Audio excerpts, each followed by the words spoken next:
Assalamualaikum warahmatullahi wabarakatuh. Kita ketemu lagi di pertemuan hari ketiga.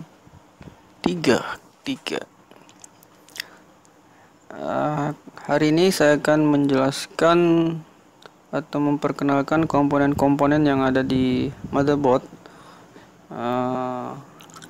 sehingga kita dengan mengenal komponen kita bisa melakukan perbaikan dengan benar. Kita tanpa mengetahui komponen, kita akan kesulitan dalam melakukan pengukuran, dalam melakukan penganalisa. Nah, ketika nanti menemukan kasus-kasus. Jadi saya berharap di materi ini, jika masih pemula atau masih sangat belum pernah mengenal komponen di motherboard, lakukan atau video ini diulang-ulang sehingga bisa paham, sehingga bisa mengerti, sehingga bisa tahu komponen-komponen yang ada di motherboard laptop. Oke, kita mulai. Saya akan mengambil salah satu contoh motherboard. Ini adalah motherboard Acer. Kemudian yang namanya motherboard itu memiliki kode. Jadi masing-masing motherboard itu ada kodenya. Nah, kita lihat ini kodenya. Nah, kode mainboardnya adalah ZQR.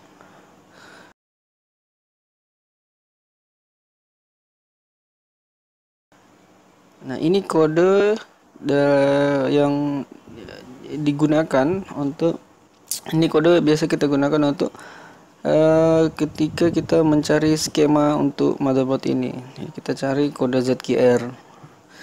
Kemudian ini ada kode lagi, itu sama saja yang ini.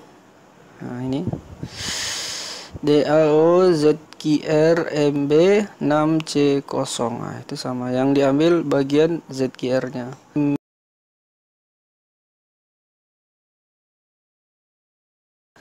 Ini ada ZQR. Nah, itu yang diambil. Nah, di belakang dari motherboard ini juga ada kode, dan itu masih sama. Dan tapi tidak semua mainboard seperti ini, biasanya cuma satu. Nah, kebetulan ini ada beberapa dan sama. Oke, kita mulai pengenalan komponennya. Saya akan mulai dari jack adaptor. Nah, ini adalah jack adaptornya, memiliki kutub positif dan negatif, ditandai dengan yang merah itu adalah positifnya dan hitam itu adalah negatifnya atau groundingnya.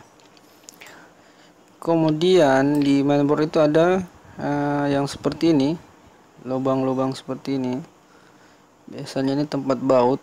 Nah, tapi ini juga menjadi patokan kita untuk menentukan yang namanya ground.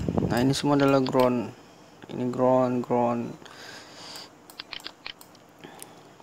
Ini ground ini. Jadi ground ini tidak boleh berhubungan dengan kutub positif di komponen. Misalnya nanti ketika kita melakukan solder, tidak sengaja soldernya itu bersentuhan dengan lubang ini, maka itu berarti menghubungkan kutub negatif ke kutub salah satu kutubnya atau kutub positif. Kecuali yang terhubung itu sama-sama ground, itu tidak masalah. Oke, kita lanjut. Di sini ada yang namanya induktor. Induktor itu adalah semacam jembatan penghubung. Modelnya seperti ini. Mana ini? Ini modelnya seperti ini. Ini. Pokoknya model-model seperti ini adalah induktor. Jadi perlu diingat, yang ini induktor. Ini semua adalah induktor.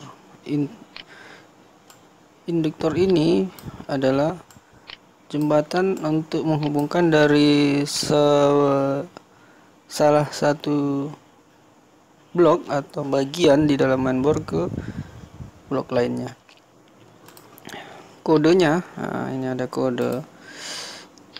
Nah itu induktor yang tipe ini.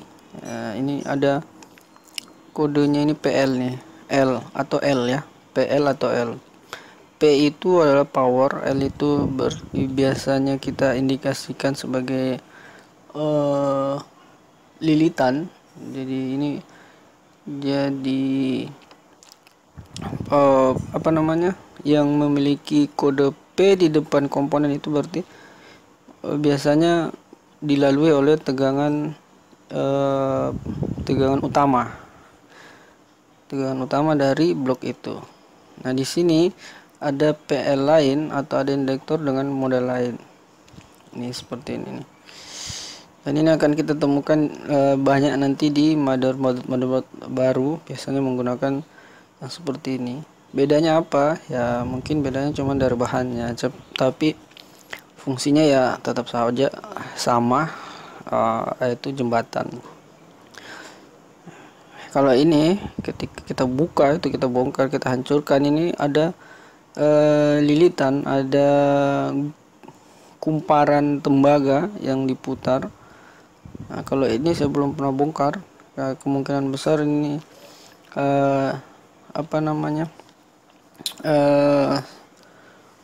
induktor seri baru atau model lain, sama dengan komponen-komponen lain yang memiliki pembaharuan setiap generasinya. Yang harus diperhatikan adalah kode dari masing-masing komponen. Nah, ketika menemukan komponen induktor ini, yang harus kita ingat adalah kodenya adalah L. Nah, itu. Adapun P itu adalah powernya. Jadi tegangan yang dilalui oleh komponen yang berinisial P di depan kode komponen itu berarti dilalui tegangan utama. Kemudian selanjutnya adalah dioda. Dioda itu kodenya D. Kemudian jika menggunakan inisial P di depan D-nya atau PD seperti itu, berarti itu akan dilalui oleh tegangan utama. Modelnya seperti ini. Modelnya seperti ini. Ini model dioda dengan fisik yang berbeda. Nah, ini fisiknya berbeda. Kutubnya ada dua, anoda dan katoda. Yang satu ini memiliki 3 kaki, tapi cuman modelnya saja 3, tapi pada dasarnya kutubnya tetap memiliki 2 kutub. Hanya ada anoda dan katoda. Ini kita perhatikan. Apakah ini bisa diganti? Nah, pada intinya bisa, tapi sebaiknya dilakukan pergantian dengan jenis yang sama. Dikhawatirkan kedepannya memiliki masalah atau ada akan terjadi hal-hal yang mungkin di luar kendali kita. Oke, kita lanjut ke komponen berikutnya, yaitu MOSFET. Nah, ini MOSFET adalah salah satu komponen yang paling banyak kita temui di di motherboard laptop ini.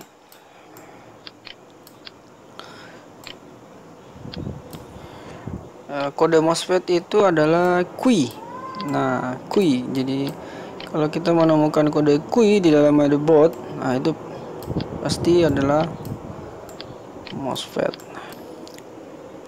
Nanti ini saya jelaskan secara bentuk aslinya. Nanti saya akan juga jelaskan dalam bentuk skema. Ini kakinya ada 8. Oke, saya gambarkan dulu ya. Kakinya itu 8, tapi pada intinya dia cuman 3. Nah, jadi MOSFET itu bentuknya seperti ini.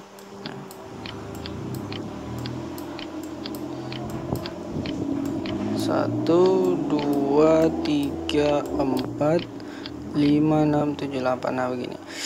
Nah kaki 1 dan kaki 3 itu tersambung. Apakah selalu? Ya, selalu. Kaki 1 dan kaki 3 itu selalu tersambung. Jadi ini bisa dihitung 1. Kemudian ini kaki 4 sendiri sebagai gate, sebagai gerbang, sebagai trigger, sebagai pembuka, sebagai saklar. Nah, itu dia gate-nya. Kemudian ini 5 sampai 8 itu juga satu bagian. Dia tersambung di dalam MOSFET-nya. Keluaran kakinya tetap 4, tapi dia tersambung di bagian dalam. Jadi 1 2 3 4 5 6 7 8. Nah, jadi putarannya seperti itu. Putarannya seperti ini nih. Nah, jadi kita menghitungnya 1 2 3 4 5 6 7 8. Itu adalah MOSFET. Oke. Nah, nanti MOSFET itu kita akan bahas sendiri di materi berikutnya. Yang ingin saya sampaikan di sini adalah pengenalan saja, biar kita tahu bahwa oh yang ini adalah MOSFET, oh yang ini adalah induktor, oh yang ini adalah dioda. Selanjutnya adalah kapasitor. Nah, ini kapasitor.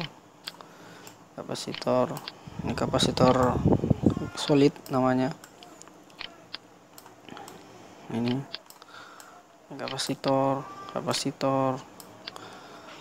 itu kapasitor solid. Nah, ini kapasitor SMD. Ini kapasitor juga nih. Kemana lagi ya? Ya itu sudah jelas. Ini kapasitor. Nah, yang kapasitor seperti ini dengan tulisan 100 kemudian EFZ 150 ini biasanya kapasitor untuk tegangan yang besar atau tegangan main power, tegangan utama. Biasanya ini adalah 19 volt, dilewati oleh tegangan 19 volt. Beda dengan kapasitor yang seperti ini tidak terlalu kental. Nah, ini di badan kapasitor ini ada 562,5 volt. Yang ini biasanya markingnya atau kode produksinya. Kemudian jenisnya besar apa ya? Besar kemampuan komponen ini adalah ini 560 mikrofarad. Satuannya farad. Untuk kapasitor itu satuannya farad. Kemudian 2,5 volt. Artinya kapasitor ini mampu dilewati oleh tegangan hingga 2,5 volt. Kemudian kita lihat ini 6,3. Nah, berarti seperti itu. Sama dengan penjelasan ini. Kalau ini cuma 2,5, ini 6,3. Kemudian nilainya adalah 330 mikrofarad. Nanti kita jelaskan di materi lain juga khusus kapasitor yang agak panjang ini. Kemudian yang ini kapasitor SMD. Nah, ini modelnya baru, bukan model baru, maksudnya modelnya lain. Lebih SMD itu kayak apa ya, lebih ke chip barangkali ya. Jadi dia didesain lebih kecil, tidak sama seperti ini. Bahannya beda, cuma namanya sama. Ini juga akan kita bahas di materi lain. Yang saya bahas di materi lain itu adalah komponen-komponen yang paling sering kita temui atau paling sering mengalami gangguan di motherboard. Kemudian ini namanya KBC. Nah, ini adalah sistem sistem input output atau yang mengatur keseluruhan signal yang ada di motherboard. Nah, inilah namanya yang biasa kita sebut KBC atau yang biasa kita sebut SIO atau yang biasa kita sebut IO. Nah, ini KBC. Serinya mana? Kita lihat serinya. Ya, serinya ada di sini tertulis mana nih? Nuvoton. Nah, ini ada Nuvoton nih, tulisan Nuvoton.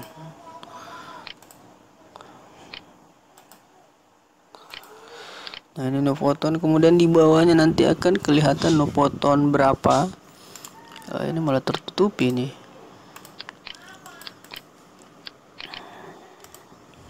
Ya, itu NPCE 791LAODX. Nah, jadi kalau ini rusak, gantilah dengan seri yang sama. Selanjutnya kita ke IC BIOS. Nah, perhatikan ya, ini IC BIOS-nya. Modelnya mirip, hampir sama dengan MOSFET. Nah, ini dia kodenya U. Ini U4. Nah, jadi kalau menemukan yang seperti ini atau lebih kecil dari ini, kode komponennya adalah U, maka pastikan itu bukan MOSFET. Hubungan antara IC BIOS ini dan antara ini, nah, jadi ceritanya seperti ini. Ini yang akan kita lakukan nanti, yang flash BIOS atau pergantian firmware data. Di dalam IC ini kan ada data nih. Nah, itu fungsinya untuk menggerakkan KBC ini. Nah, itulah fungsi IC BIOS. Jadi ketika ini kita flash, itu kita mengganti informasi-informasi yang ada di dalamnya untuk mengoperasikan KBC ini. Oke, selanjutnya ke komponen lain yang bernama chipset. Di pertemuan kemarin kayaknya saya sudah menjelaskan sedikit yang chipset ini. Nah, ini adalah chipset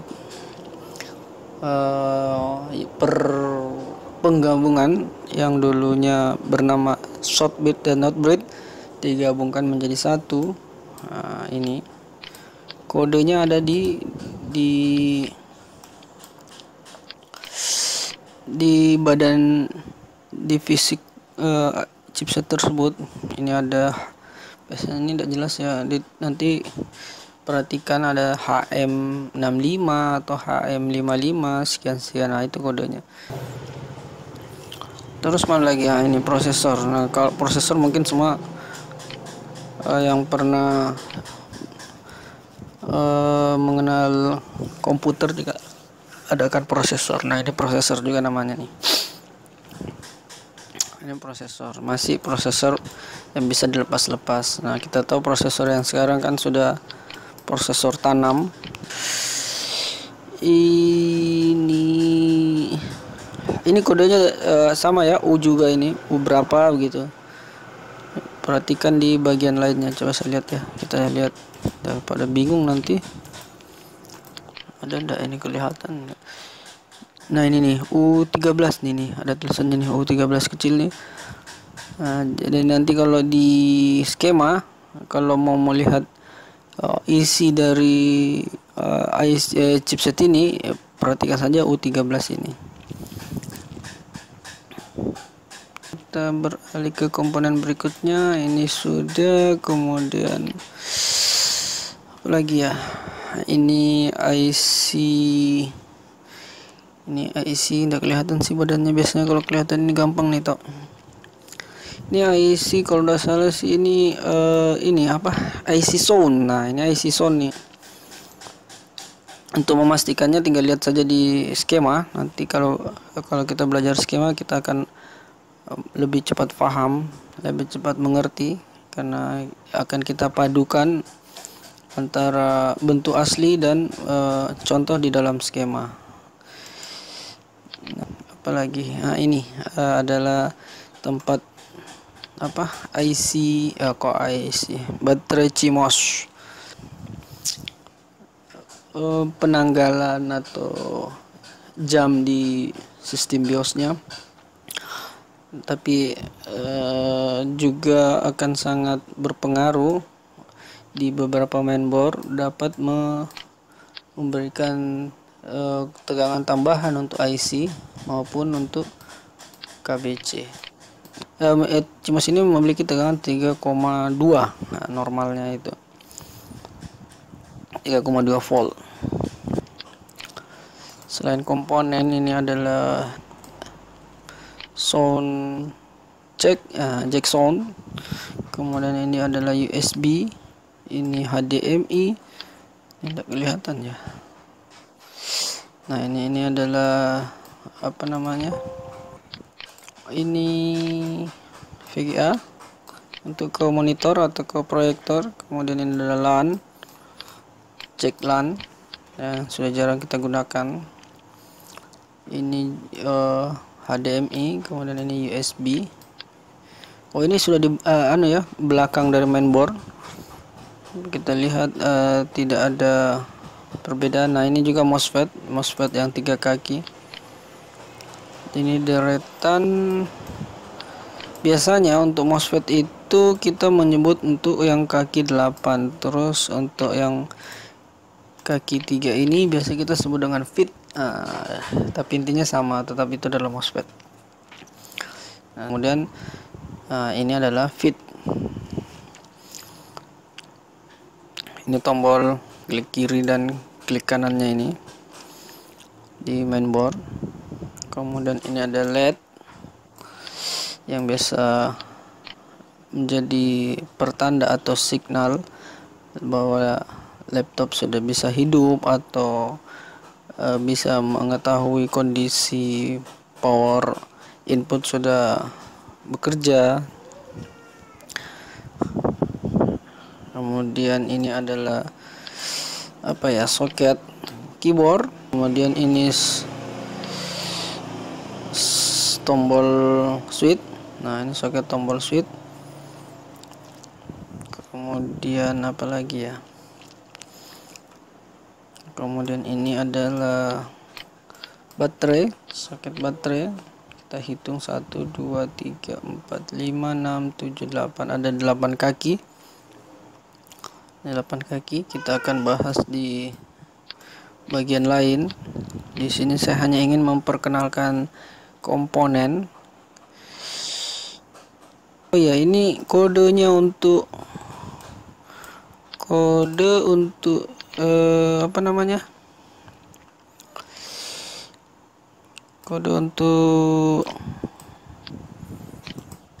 ini adalah biasanya CN. Nah, ini soket ini biasanya CN. Yang soket-soket ini ada kodenya ada CN berapa? Ini ada nih CN nih. CN. Kemudian ini biasanya kodenya CN semua nih. Terus ini card reader ini. Ini card reader, ini mic. Nah, ini di sini kita lihat MOSFET-nya bermacam-macam bentuknya. Ada yang kecil, ada yang besar, ada yang tipis tapi panjang. Nah, pada dasarnya semua sama. Yang perlu diperhatikan adalah jenisnya. Ada jenis P channel dan ada jenis N channel.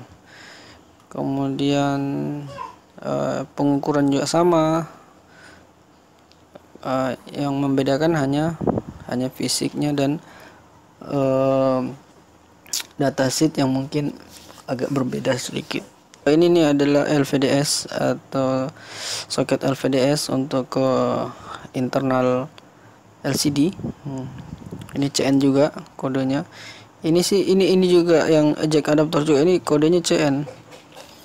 Ini kodenya CN juga nih ketika melihat di skema. Oke.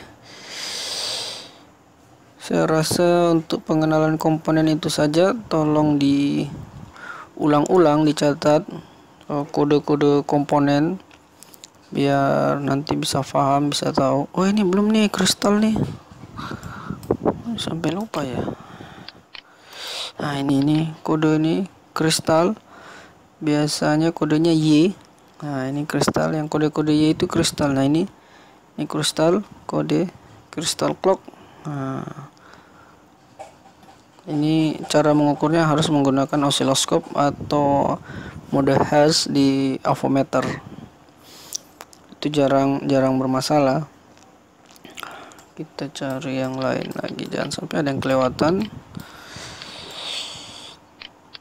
Oke, langsung kalau ada yang terlewat ditanyakan saja di forum. Mungkin saya ada yang kurang menjelaskan. Yang ditanya seputar pengenalan komponen saja ya. Untuk yang lain-lainnya akan dibahas di materi berikutnya. Oke, cukup sekian untuk pertemuan kali ini. Saya harap dicatat dengan baik, diingat. Oke, terima kasih. Wassalamualaikum warahmatullahi wabarakatuh.